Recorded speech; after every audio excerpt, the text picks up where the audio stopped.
Olá, sejam muito bem-vindos ao Concurseja. Eu sou o seu host e hoje a gente vai mergulhar, num tema fundamental para quem está estudando para concurso ou simplesmente quer entender como o nosso país funciona por dentro. Vamos falar sobre as noções de administração pública e direito administrativo aqui no Brasil. Olá a todos. É um prazer estar aqui.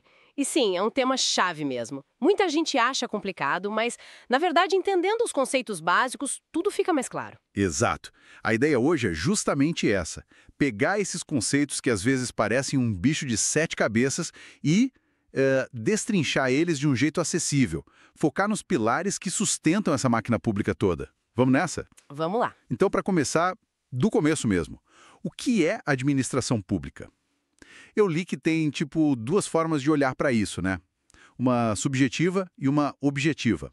Como funciona isso? A subjetiva ou formal, orgânica, ela foca em quem faz a administração. Ou seja, quais são os sujeitos? São os órgãos públicos, as entidades, os agentes públicos. Pensa assim, quem são as peças dessa máquina? Ah, tá. Tipo os ministérios, as secretarias, o pessoal que trabalha lá. Exatamente. E aí, a outra abordagem, a objetiva, ou material, funcional, ela olha para o quê? Qual é a atividade exercida? O que essa máquina faz? Aí a gente está falando da função administrativa em si. Que seria gerenciar os serviços públicos, cuidar do interesse coletivo. Isso, é a gestão dos interesses da coletividade. Tem até uma definição clássica do professor Hélio Lopes Meireles, que ajuda a juntar as duas coisas. Ele dizia que a administração pública é o aparelhamento do Estado, quer dizer, as estruturas, os órgãos. A parte subjetiva. Isso, organizado para a realização de seus serviços. A parte objetiva, a função, visando a satisfação das necessidades coletivas. Ou seja, o objetivo final é sempre o bem comum. Faz todo sentido. E você mencionou algo interessante antes da gente começar a gravar, sobre uma dimensão moral nisso tudo. Ah, sim. É que não basta só seguir a lei ou ser eficiente, né? A atividade administrativa, por lidar com o que é de todo mundo, precisa ser pautada pela ética, pela moralidade administrativa. A ideia é que aquilo que é politicamente certo, que atende ao interesse público, também deve ser moralmente correto. Entendi. Não é só fazer, é fazer do jeito certo, ético. Exatamente.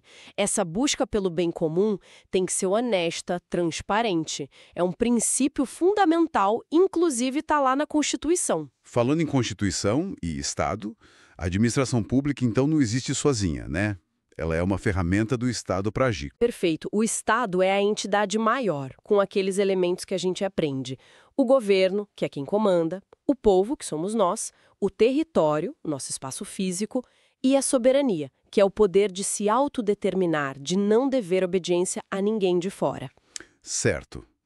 E a administração pública é como o Estado coloca suas decisões em prática. O governo define as políticas públicas, as diretrizes, e a administração é quem executa, quem faz acontecer no dia a dia. É o braço operacional do Estado. E como esse braço se organiza? Ouvi falar em administração direta e indireta. E isso, essa estrutura básica definida lá no artigo 37 da nossa Constituição Federal de 1988. É fundamental entender essa divisão. A administração direta é formada pelos próprios entes federativos, a União, os estados, o Distrito Federal e os municípios. Os governos em si, digamos assim. São os centros de poder político. E eles atuam através de seus órgãos internos, que não têm vida própria, não têm personalidade jurídica separada. Pensa nos ministérios do governo federal, nas secretarias de um estado ou de uma prefeitura. São partes do próprio ente. Entendi. São como departamentos dentro daquela entidade maior. Exato. Agora, a administração indireta é diferente. Ela é composta por entidades que o Estado cria para realizar tarefas específicas, geralmente com mais autonomia técnica ou financeira. E o ponto crucial: essas entidades têm personalidade jurídica própria. Ah, então elas podem, sei lá, ter bens no nome delas, assinar contratos. Exatamente. Elas respondem por si. São como filhas do Estado, mas com vida própria. E aí entram 4 tipos principais. Primeiro, as autarquias. Tipo o INSS, que você mencionou. Ou as universidades federais. Perfeito. O INSS, o IBAMA, o Banco Central, as universidades federais. São autarquias. Elas realizam atividades típicas de Estado, mas de forma descentralizada, com autonomia administrativa e financeira. Geralmente são criadas por lei específica. Ok. E as outras? Depois temos as fundações públicas. Elas são criadas para atividades que não exigem poder de Estado direto, como pesquisa, cultura, assistência social. Podem ter personalidade jurídica de direito público ou privado, dependendo de como a lei as estrutura. A FUNAI, por exemplo, ou a Fundação Biblioteca Nacional. Certo. E as empresas públicas e sociedades de economia mista? Parecem parecidas. Elas são parecidas porque ambas atuam na área econômica, explorando atividades que o Estado decide intervir ou prestar. A grande diferença está na composição do capital. As empresas públicas têm capital 100% público. Como a Caixa Econômica Federal ou os Correios? Isso. A Caixa, os Correios, a Embrapa. O capital é todo da União, ou de um Estado ou município. Já as sociedades de economia mista têm o capital misto, parte público e parte privado, com ações na Bolsa de Valores, por exemplo. Mas o controle acionário, a maioria das ações com direito a voto, tem que ser do poder público. Tipo a Petrobras ou o Banco do Brasil? Exatamente. Petrobras e Banco do Brasil são os exemplos clássicos. O governo tem o controle, mas tem sócios privados também. E tanto empresas públicas quanto sociedades de economia mista são pessoas jurídicas de direito privado, embora com muitas regras de direito público por causa do controle estatal. Uau, quanta coisa só na estrutura. É bem complexo, mas acho que deu para pegar a ideia geral. Direta são os entes e seus órgãos internos. Indireta são entidades criadas com vida própria. Autarquias, fundações, empresas públicas e sociedades de economia mista. É isso aí. Entender essa estrutura é meio caminho andado para entender o resto. Beleza. Agora, para tudo isso funcionar de forma ordenada e justa, imagino que existam regras, princípios, né? Você mencionou a moralidade antes. Sim, existem princípios que são como as vigas mestras de toda a atuação administrativa. O artigo 37 da Constituição traz os mais famosos, os explícitos. É aquele mnemônico que todo concurseiro conhece, LIMP. LIMP. Legalidade, impessoalidade, moralidade, publicidade e eficiência. Vamos passar rapidinho por eles, o que significa cada um na prática. Claro. A legalidade, como a gente já falou um pouco, é talvez o mais básico para o direito administrativo. Diferente do particular, que pode fazer tudo o que a lei não proíbe, o administrador público só pode fazer aquilo que a lei expressamente autoriza ou determina. Ele está preso à lei. Certo. Não tem espaço para vontade pessoal fora do que a lei manda. Exato. A impessoalidade tem duas vertentes principais. Primeiro, a administração não pode agir para beneficiar ou prejudicar pessoas específicas. Tem que tratar todo mundo igual, sem favoritismo ou perseguição. A finalidade tem que ser sempre o interesse público, não pessoal. E a outra vertente? A outra é que os atos não são do agente que os praticou, mas sim da entidade pública em nome da qual ele agiu. Por isso que a promoção de um governante não pode ter o nome dele, mas sim caráter educativo, informativo. É para evitar a promoção pessoal com dinheiro público. Entendi. Moralidade a gente já tocou. Agir com ética, honestidade, boa-fé.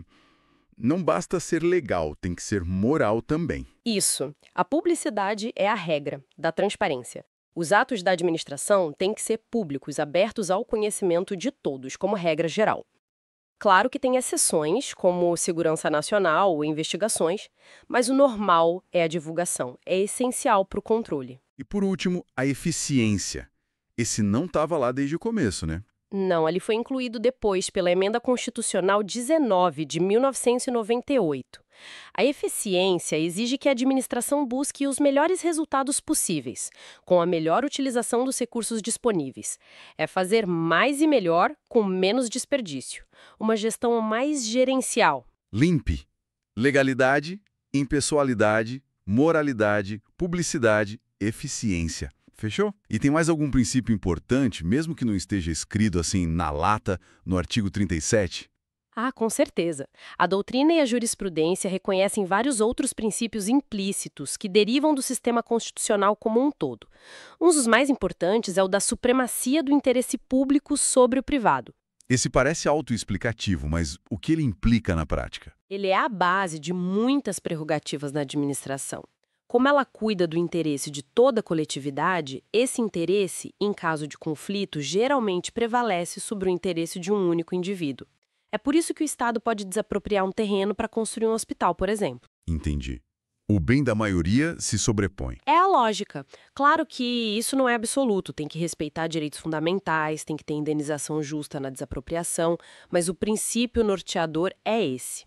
Outros importantes são a razoabilidade e a proporcionalidade, que exigem que as decisões sejam equilibradas, adequadas, sem excessos. Certo. Os meios usados têm que ser compatíveis com os fins que se busca? Exatamente. Não pode tomar uma medida drástica para resolver um problema pequeno. Tem que ter bom senso. E tem a motivação, que obriga a administração a explicar por que tomou determinada decisão, quais foram os fatos e os fundamentos legais. Isso também se liga à publicidade e ao controle. Muitos princípios, mas eles se conectam, né? Formam um sistema para guiar a ação. Sim, eles se complementam e, às vezes, até entram em tensão, exigindo uma ponderação no caso concreto. Mas são eles que dão a direção. Perfeito. Agora, quem são as pessoas que colocam tudo isso em prática? Quem são os braços e pernas da administração? Os agentes públicos. Isso. Agente público é um termo bem amplo. Basicamente, é toda pessoa física que presta algum tipo de serviço ao Estado de forma permanente ou temporária, com ou sem remuneração. A definição está lá na Lei de Improbidade Administrativa, por exemplo. E tem categorias diferentes, né? Não é todo mundo igual. Não mesmo. A doutrina costuma classificar em algumas categorias principais para facilitar o entendimento. Primeiro, temos os agentes políticos. Ah, esses são os eleitos, né?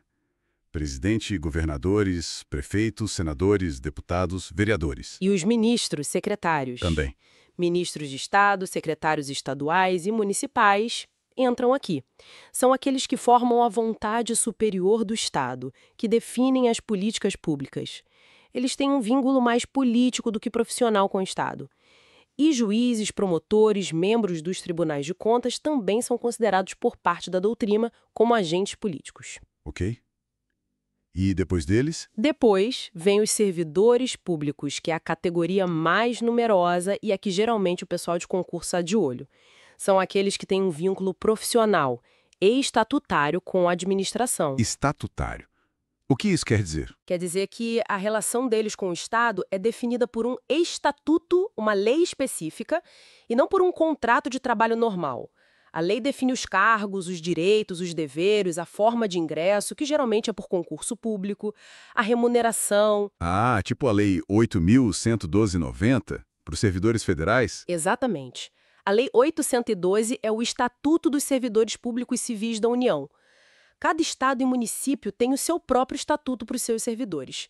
E dentro dos servidores, a gente ainda pode ter os efetivos, que são os concursados e têm estabilidade após um período, e os comissionados, que são de livre nomeação e exoneração, para cargos de chefia, direção e assessoramento. Entendi a diferença.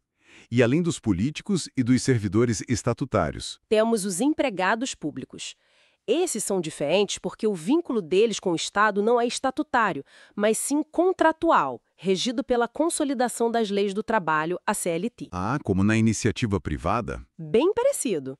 Eles trabalham geralmente nas empresas públicas e sociedades de economia mista, aquelas entidades da administração direta que atuam na economia. O ingresso também costuma ser por concurso público, mas o regime de trabalho é o da CLT. Então, o pessoal da Caixa, da Petrobras, são empregados públicos. Correto.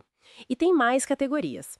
Os militares, que têm um estatuto próprio, bem específico, e temos também os agentes temporários, contratados por tempo determinado para atender uma necessidade excepcional de interesse público, como em casos de calamidade ou surtos epidemiológicos.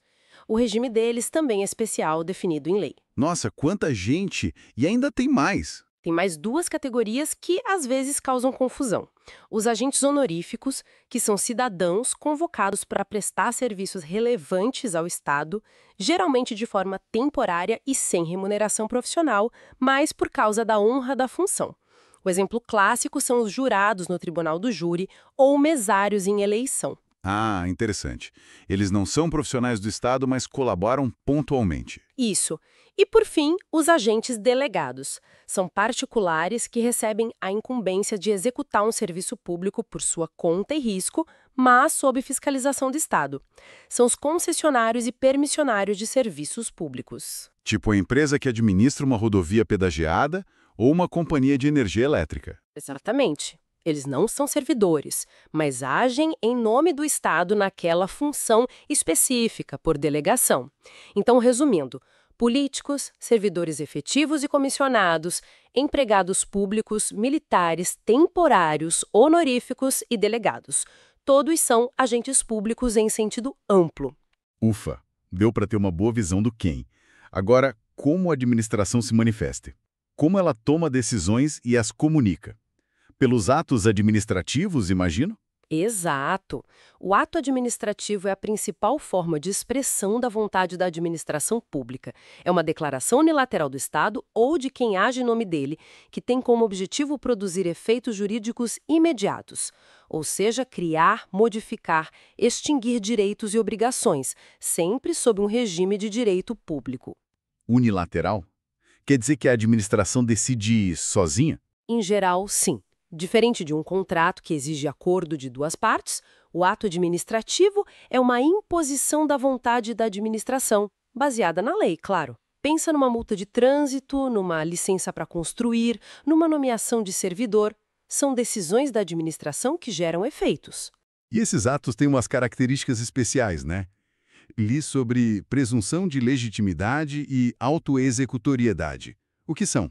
São atributos importantes. A presunção de legitimidade ou veracidade significa que até que se prove o contrário, presume-se que o ato administrativo foi praticado de acordo com a lei e que os fatos alegados pela administração são verdadeiros. Isso inverte o ônus da prova, então?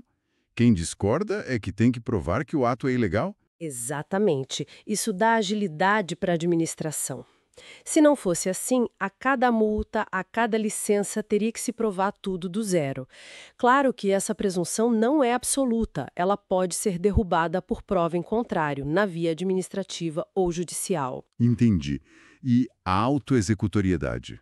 A autoexecutoriedade é o poder que a administração tem em certas situações previstas em lei ou quando há urgência de executar suas próprias decisões diretamente, usando até mesmo meios de coerção sem precisar de autorização prévia do Poder Judiciário. Há como interditar um estabelecimento que está com risco sanitário iminente ou demolir uma construção irregular que ameaça desabar. Perfeito. Nesses casos, a administração não precisa pedir permissão a um juiz para agir. Ela mesma executa o ato. Mas atenção, nem todo ato administrativo é autoexecutório. A cobrança de uma multa, por exemplo, geralmente não é. Se a pessoa não pagar, a administração tem que ir à justiça para executar a dívida. A autoexecutoriedade é uma exceção, justificada pela necessidade de proteger o interesse público de forma rápida e eficaz. Faz sentido. E para um ato ser válido, ele precisa cumprir alguns requisitos, certo? Acho que são 5. Isso, são chamados elementos ou requisitos de validade do ato administrativo. Se faltar algum deles ou se algum deles tiver um vício, o ato pode ser inválido. A Lei 9.784 de 1999, que regula o processo administrativo federal, e a doutrina, costumam listar 5. Competência, finalidade, forma, motivo e objeto. O famoso COFFIFOMO.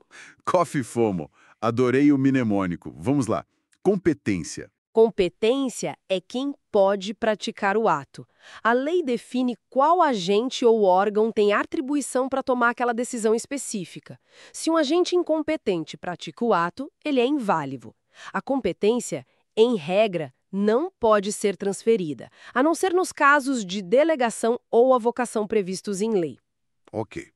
Finalidade. Finalidade é o objetivo que o ato deve buscar, e no direito administrativo, a finalidade é sempre o interesse público. Mesmo quando a lei dá uma margem de escolha para o administrador nos atos discricionários, ele não pode usar essa margem para buscar um fim pessoal ou diferente daquele previsto na lei. Se fizer isso, o ato tem desvio de finalidade e é nulo. Entendi. Forma. Forma é o jeito como o ato deve ser exteriorizado, como ele deve aparecer no mundo. A regra geral é a forma escrita, Mas alguns atos podem ter outras formas, como ordens verbais ou sinais de trânsito. Se a lei exige uma forma específica, por exemplo, um decreto assinado pelo prefeito, e essa forma não é seguida, o ato é inválido por vício de forma. Certo. Motivo? Esse parece importante. É crucial. Motivo é a situação de fato e de direito que autoriza ou determina a prática do ato. São as razões, os pressupostos que levaram a administração a agir. Por exemplo, para aplicar uma multa de trânsito, o motivo é o fato de um motorista ter cometido uma infração prevista na lei. O motivo tem que existir e tem que ser verdadeiro. Se não existiu ou foi inventado, o ato é inválido. E por último, objeto. Objeto é o conteúdo do ato. É aquilo que o ato decide, ordena, certifica. É a alteração que ele provoca no mundo jurídico. Por exemplo, na nomeação de um servidor, o objeto é a investidura daquela pessoa no cargo público. O objeto tem que ser lícito, possível e determinado. Competência, finalidade, forma, motivo, objeto. COFIFOMOB. Se faltar um ou tiver defeito, O ato pode ser inválido. E aí entra a questão da invalidação. Um ato ilegal com vício em algum desses elementos pode e deve ser anulado pela própria administração ou pelo Poder Judiciário. A anulação tem efeito retroativo, desfazendo o ato desde o início. a anulação é para ato ilegal. Mas e se o ato for ilegal? Mas, sei lá, deixou de ser interessante ou conveniente? Aí entra outra figura, a revogação. A administração pode revogar um ato que ela mesma praticou, mesmo que ele seja perfeitamente legal, se ele deixou de ser conveniente ou oportuno para o interesse público. A revogação só pode ser feita pela própria administração, não pelo judiciário, e só vale para os atos em que há margem de escolha, discricionários. E importante, a revogação só tem efeitos daqui para frente, ex nunc, respeitando os direitos que já foram gerados pelo ato. Entendi a diferença. Anulação desfaz ato legal, efeito ex tunc, para trás. Revogação desfaz ato legal inconveniente, efeito ex nunc, para frente, por decisão da própria administração. Exato. Tem até uma súmula famosa do Supremo Tribunal Federal, a 473, que resume isso.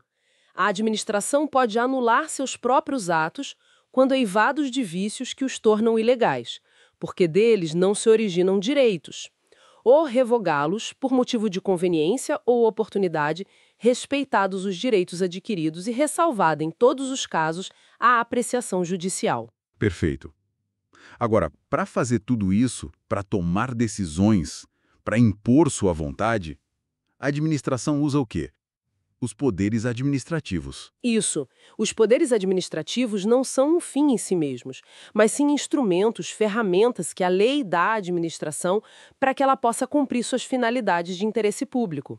São poderes-deveres, na verdade, porque o administrador não só pode, mas deve usá-los quando necessário. E quais são os principais poderes? A doutrina costuma destacar 5: o poder vinculado, o poder discricionário, o poder hierárquico, o poder disciplinar e o poder de polícia. Vinculado e discricionário parecem opostos. De certa forma, sim. No poder vinculado, a lei não dá nenhuma margem de escolha para o administrador. Ela define todos os elementos do ato. Quem faz, por quê, como, qual conteúdo. Se os requisitos estão presentes, o administrador tem que praticar o ato daquele jeito. Exemplo, a concessão de aposentadoria. Se o servidor cumpriu todos os requisitos da lei, a administração é obrigada a conceder. Não tem acho que sim ou acho que não. Não. Já no poder discricionário, a lei dá uma certa margem de liberdade para o administrador escolher a melhor solução para o caso concreto, dentro dos limites da própria lei. Ele pode avaliar a conveniência e a oportunidade de agir ou escolher entre algumas opções válidas. Tipo, autorizar o uso de um bem público para um evento. A prefeitura pode avaliar se aquele evento é interessante, se não vai atrapalhar muito, etc. Exato. Mas atenção, discricionariedade não é arbitrariedade. A escolha tem que ser feita dentro dos limites da lei, buscando interesse público e respeitando os princípios da razoabilidade e proporcionalidade. E a decisão tem que ser motivada, explicando por que aquela foi a melhor escolha. Entendi. E o poder hierárquico? Esse é o poder que a administração tem de organizar sua estrutura interna, de distribuir funções entre seus órgãos e agentes, de dar ordens, fiscalizar e controlar as atividades dos subordinados. É o poder de mandar e de rever as decisões dos inferiores. Ele só existe dentro da mesma pessoa jurídica, ou seja, entre órgãos e agentes da administração direta ou dentro de uma mesma entidade da indireta. Não há hierarquia entre a União e um município, por exemplo, ou entre um ministério e uma autarquia. Certo. Organização e comando interno. E o poder disciplinar? É o poder de apurar infrações e aplicar penalidades aos agentes públicos e também a particulares que tenham algum vínculo especial com a administração, como uma empresa contratada.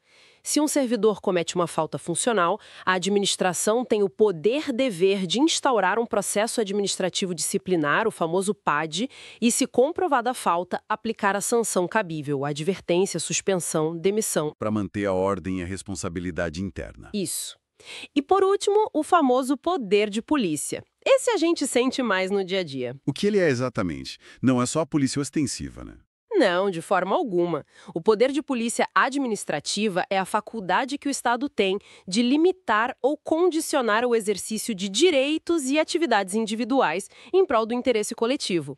É a administração colocando regras e fiscalizando para garantir a segurança, a saúde, a ordem pública, o meio ambiente e o bem-estar geral. Então a fiscalização da vigilância sanitária no restaurante, a exigência de alvará para construir, a limitação de velocidade no trânsito.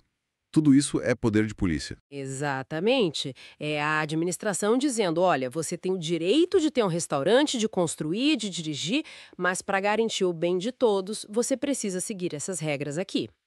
E ela pode fiscalizar e aplicar sanções se as regras não forem cumpridas. É um poder bem amplo, mas que também tem limites na lei e nos princípios. Vinculado, discricionário, hierárquico, disciplinar e poder de polícia. São as ferramentas da administração. Mas com tanto poder, como garantir que ele não seja usado de forma errada, abusiva ou ineficiente? Aí entra o controle, né? Fundamental. O controle da administração pública é essencial em um Estado democrático de direito. É a forma de verificar se a atuação administrativa está de acordo com a lei, com os princípios, com a moralidade, com a eficiência e com o interesse público. Sem controle, o poder tende ao abuso. E quem faz esse controle? Só o judiciário? Não, o controle é bem mais amplo. A gente pode classificar de várias formas, mas uma bem comum é dividir em controle interno, controle externo e controle social. Controle interno é a própria administração se controlando. Isso. É o controle que cada poder ou órgão exerce sobre seus próprios atos e agentes. A chefia que revisa o ato do subordinado pelo poder hierárquico, a corregedoria que apura uma denúncia, a auditoria interna que verifica as contas, a própria súmula 473 que a gente falou sobre anular e revogar os próprios atos é uma expressão do controle interno, ou autotutela. Certo. E o externo? O controle externo é aquele exercido por um poder sobre os atos de outro poder, ou por órgãos especializados. O principal exemplo é o controle judicial. O poder judiciário pode ser provocado para analisar a legalidade dos atos administrativos. Ele não costuma analisar o mérito, conveniência e oportunidade, só a legalidade. Mas isso já é um controle fortíssimo. E o legislativo? Ele controla também? Sim, o poder legislativo exerce um controle político e financeiro importante. Político, por exemplo, aprovando leis que guiam a administração, ou convocando ministros para prestar esclarecimentos. E financeiro, principalmente com o auxílio dos tribunais de contas. Ah, os tribunais de contas. Tipo o TCU, o Tribunal de Contas da União. Exato. Os tribunais de contas da União, dos estados e onde houver, dos municípios, são órgãos tecnicamente autônomos, vinculados ao legislativo, mas com funções próprias de fiscalização contábil, financeira, orçamentária, operacional e patrimonial da administração pública. Eles analisam as contas dos gestores, a legalidade de contratos, aposentadorias. O papel deles está detalhado lá nos artigos 70 a 75 da Constituição. É um controle externo técnico fundamental. Então, temos controle interno, autotutela, controle externo, judiciário, legislativo com auxílio dos tribunais de contas e o controle social. Esse é o controle exercido diretamente pela sociedade, pelos cidadãos, pela imprensa, por ONGs. É a participação popular na fiscalização dos atos do governo. E ele tem ganhado muita força, especialmente com ferramentas como a Lei de Acesso à Informação, a Lei número 12.527 de 2011. A lei, que permite que qualquer pessoa peça informações públicas, né? Exatamente. A lei é um marco. Ela garante o direito de acesso a informações produzidas ou custodiadas pelo poder público, tornando a regra a transparência e o sigilo a exceção. Isso permite que a sociedade acompanhe de perto o que está sendo feito com o dinheiro público, as decisões tomadas e cobre explicações. Além da lei, temos audiências públicas, conselhos de políticas públicas com participação social, o direito de petição, a ação popular, são várias formas de controle social. E tudo isso junto forma o que chamam de accountability. Só a transparência e a prestação de contas, o answerability, mas também a possibilidade de responsabilização, o enforcement. Ou seja, não basta só informar o que fez, é preciso que haja mecanismos para cobrar explicações e, se for o caso, aplicar sanções por erros ou desvios. O controle interno, externo e social juntos buscam garantir essa accountability da administração pública. Nossa, que jornada! Passamos por tanta coisa. Desde o conceito básico do que é administração pública, com as visões subjetiva e objetiva, Pela estrutura complexa da administração direta e indireta, com as autarquias, fundações, empresas públicas, sociedades de economia mista. depois os princípios fundamentais, o limp-é e outros implícitos como a supremacia do interesse público, Vimos quem são os agentes públicos, nas suas várias categorias, desde os políticos até os delegados. entendemos como a administração age pelos atos administrativos, com seus requisitos, COFIFO-MOB e atributos com a presunção de legitimidade. Exploramos as ferramentas de ação, os poderes administrativos, como o poder de polícia que a gente vê todo dia. E fechamos com a importância vital do controle, seja interno, externo ou social, para garantir a responsabilidade e a boa gestão. Acho que deu para cobrir os pontos essenciais, né? Com certeza foi uma ótima visão geral desses pilares do direito administrativo. É muita informação, mas são conceitos que se conectam e formam a base de como o nosso Estado funciona. Sem dúvida. E para a gente terminar, queria deixar uma reflexão no ar, aproveitando esse gancho do controle social que você mencionou. Manda lá. Pensando na importância da transparência, do controle, e sabendo que existem ferramentas como a Lei de Acesso à Informação, como será que cada pessoa que está nos ouvindo pode usar isso no seu dia a dia? Como a gente pode individualmente exercer um controle social mais efetivo sobre as ações do governo na nossa cidade, no nosso bairro, no nosso país? Excelente provocação. É pensar sobre o nosso papel ativo, né? Não só como eleitores, mas como cidadãos vigilantes o tempo todo. Como usar essas ferramentas que a democracia nos dá para cobrar, para questionar, para participar mais da gestão daquilo que é de todos nós. Fica aí a reflexão. Fica a reflexão. Bom, chegamos ao fim de mais um encontro aqui no Concurseja. Espero que essa nossa conversa tenha ajudado a clarear um pouco esse universo da administração pública e do direito administrativo. Tenho certeza que sim. É um tema denso, mas essencial. E contem com a gente para continuar desvendando esses assuntos. Isso aí. Agradeço demais a sua participação e clareza, foi ótimo. E agradeço a todo mundo que acompanhou a gente. Continuem ligados aqui no Concurseja para mais conteúdos, mais aulas para ajudar na sua preparação e no seu conhecimento. Um grande abraço e até a próxima. Até a próxima, pessoal. Bons estudos!